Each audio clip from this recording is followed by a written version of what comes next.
বিসমিল্লাহির রহমানির রহিম। আসসালামু আলাইকুম। ভিডিওর শুরুতেই সবাইকে ঈদ মোবারক জানিয়ে নিচ্ছি।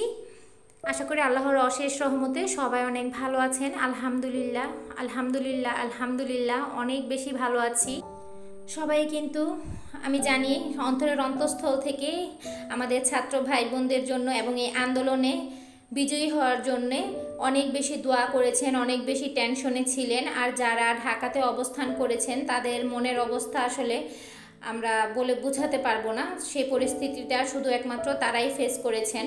আমরা তো দূর থেকে ফোনে, মোবাইলে, টিভিতে এগুলোতে দেখে শুধু কিছুটা কষ্ট অনুভব করেছি আর শুধু দোয়া করেছি সবার জন্য, আল্লাহ যাতে সবাইকে হেফাজতে রাখে।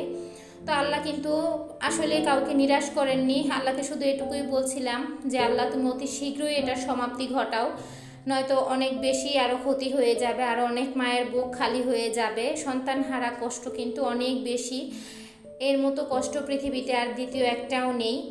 তো এই কাজগুলো আসলে অনেক বেশি জঘন্য ছিল। আর সবচেয়ে বড় কথা হচ্ছে পাপ আসলে বাপকেও ছাড়ে না। সেই সাথে পাপ করতে করতে এমন পাপের প্রাচুর্য গড়ে তুলেছে যে এটার শেষ তো হওয়ারই ছিল, সেটা যে কোনোভাবেই হোক।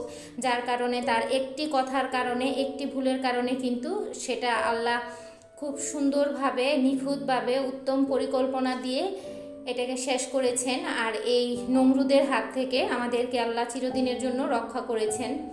আল্লাহর কাছে এখনও দোয়া করি, দেশের যে বর্তমান পরিস্থিতি মোটেও ভালো নেই, আল্লাহ সবাইকে হেদায়েত দান করুক এবং কি এই পরিস্থিতি থেকে অনেক দ্রুত সবাইকে ওভারকাম করে একটা সুন্দর দেশ দেখার তৌফিক দান করুক।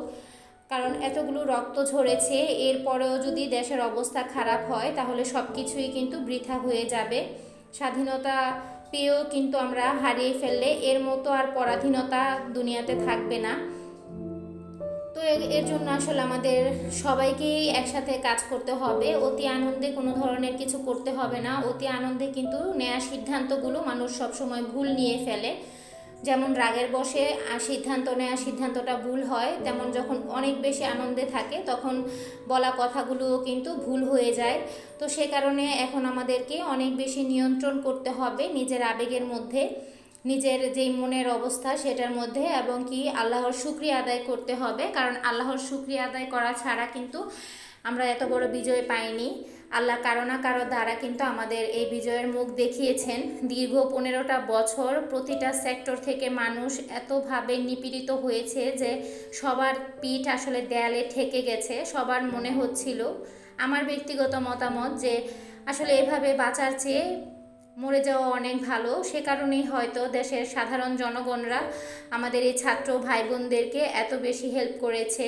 যে যেভাবে পেরেছে সে কিন্তু সেভাবেই করেছে। যেমন নিম্ন আয়ের যে মানুষগুলো তারা কিন্তু প্রতিদিনের কাজের উপর নির্ভর করে তাদের রিজিকটা, তারা কিন্তু খুব কষ্ট ফেস করেছে এই কত দিনের কারফিউতে। সেই সাথে সব কিছু মিলিয়ে তাদের কিন্তু একেবারেই কাজ ছিল না।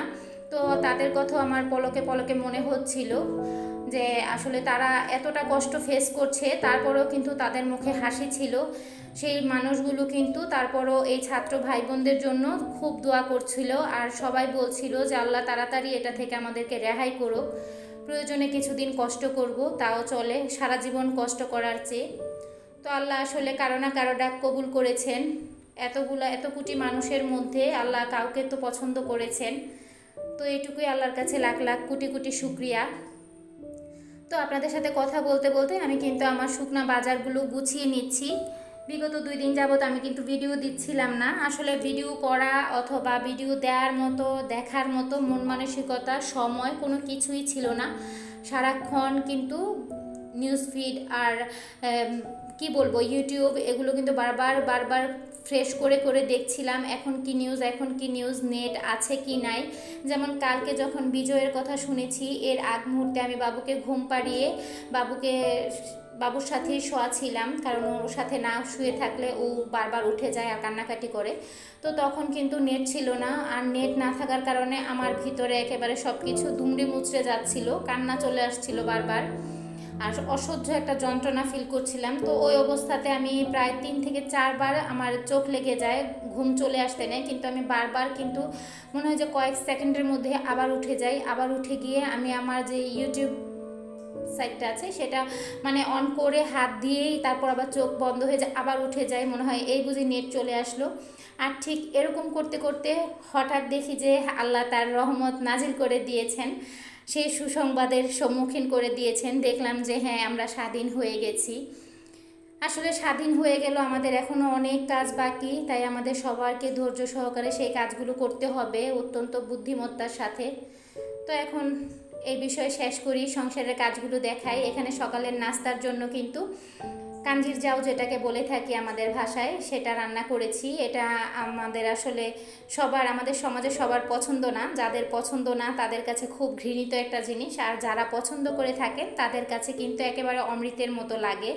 কারো বাসায় রান্না করলে দূর থেকে ঘ্রাণ যদি নাকে আসে তাহলেও মনে হয় যে ইস, কে যেন এটা রান্না করছে। আর কেউ যদি ফিরনিও দিয়ে যায় এক বাটি, অতটা খুশি হই না যতটা এক বাটি এই জাউটা দিয়ে গেলে খুশি হয়ে যাই। তো এর মধ্যেই কিন্তু আমরা সকাল সকাল এই নাস্তাটা করে নিচ্ছি। আমি এটা বসিয়ে দিয়েই আর বাজারগুলো গুছিয়ে নিয়েছিলাম। এরপর মাছের কাজগুলো করেছি। আসলে মাছের কাজগুলো করেছি সেটার ভিডিও করিনি, এতগুলো মাছ অনেক বেশি ঝামেলার ছিল, আর দুজন মিলে এগুলোর কাজ করেছি। তো এখন এগুলো সব আমি ফ্রিজে রাখার জন্য ছোট ছোট করে পোটলা করে নেব। এখানে আসলে মাছ আনা হয়েছিল, এগুলোকে আমরা চেওয়া মাছ বলি। এই চেওয়া মাছ এনেছে আপনাদের ভাইয়া, সেই সাথে পুঁটি মাছ এনেছে। পুঁটি মাছগুলো, এই মাছগুলো আসলে আগেই এনেছিল, আমি সময় করতে পারিনি বলে, আর একসাথে এতগুলো মাছ আমার একার পক্ষে এত সময় নিয়ে কাটা সম্ভব না। সেজন্য আমি যতটুকু পেরেছি এর মাঝে কেটে কেটে রান্না করেছি, আর যা পারিনি এগুলো রেখে দিয়েছিলাম, এগুলো আবার আজকে শেষ করলাম। পুঁটি মাছটা যেহেতু আষ্টেওয়ালা মাছ, এই মাছটাও কিন্তু আমার কাটতে অনেক সময় লেগে যায়, ধোয়ার জন্য অনেক সময় লেগে যায়। এই মাছটা আমি মূলত বাধ্য হয়েই ফ্রিজে রেখেছি। এই মাছটা ফ্রিজে রাখলে হয় কি, আষ্টের কারণে পরবর্তীতে এটা নরম হয়ে যায়, তাই কিন্তু এটা ফ্রিজে রাখতে হয় না, সরাসরি নিয়ে আসলে কেটে ওই দিনই কেটে ধুয়ে তারপর রাখতে হয়। কিন্তু আমি আসলে না পারতে রেখেছিলাম, তেমন ক্ষতি হয়নি। তারপরেও কিছুটা মাছ নরম হয়ে গেছে, মানে ভেজে রান্না করলে সমস্যা নেই, ভেজে খাওয়া যাবে। আর পুঁটি মাছ ভাজিটা কিন্তু খেতে খুবই মজার, গরম ভাতের সাথে কোনো তরকারির প্রয়োজন হয় না, বাচ্চারাও খুব পছন্দ করে মুচমুচে করে ভাজিটা করে নিলে। আর কিছু চিংড়ি ছিল, এখানে ছোট বেলে মাছ ছিল, সেই সাথে পাবদা মাছ ছিল। তো এগুলো এখন আমি রেখে তারপর রান্না বসিয়ে দিচ্ছি। তো চিংড়ি মাছটা দিয়ে আমি এখানে মূলত ধুন্দুল রান্না করব। ধুন্দুল কিন্তু রান্না করার জন্য তেমন অনেক বেশি মশলাপাতির প্রয়োজন হয় না, সেই সাথে চিংড়ি মাছ দিয়ে এরকম ছোট ছোট চিংড়ি দিয়ে কিন্তু ধুন্দুল রান্নাটা খুব ভালো লাগে খেতে। এটা একটা ঠান্ডা তরকারি, এটার মধ্যে মরিচটা একটু কমই যায়, তো সেজন্য কিন্তু এটা ভালো লাগে খেতে, আর বাচ্চারাও পছন্দ করে। আর আমার এই ছেলে হওয়ার সময় থেকে আমার চিংড়ি মাছের প্রতি একটা ঝোঁক চলে আসে, চিংড়ি মাছ খেতে অনেক বেশি ভালো লাগে। বাবু পেটে থাকতেই আমি শুধু ওর বাবাকে বলতাম আমার চিংড়ি মাছ খেতে ইচ্ছে করে, চিংড়ি মাছ কেন এত মজা লাগে। তো ওর বাবা আমাকে কিন্তু চিংড়ি খাইয়েছে, এরকম ছোটোগুলো খাইনি, আর বড় সাইজেরগুলো, কারণ সে আবার ছোট চিংড়ি খেতে পারে না, তার অ্যালার্জির সমস্যা হয়। তো সে কারণে আমাদের বেশিরভাগ সময় বড় চিংড়ি আনা হয়, কিন্তু ইদানিং আমি তাকে খুব জোরপূর্বক এই ছোটো চিংড়িগুলো আনাই। তো সে চিংড়ি মাছটা বেছে আমাদেরকে দিয়ে দেয় আর তরকারিটা খায়, তার অ্যালার্জির জন্য সেই ছোট চিংড়ি খেতে পারে না। কিন্তু আমরা তো মা মেয়েরা সবাই খুব পছন্দ করে খাই চিংড়ি। আগে শুধু বলতাম চিংড়ি এরকম, চিংড়ি তো আর চিংড়ি আসলে মাছ না, এটা একটা পোকা, এটা কেন খায়।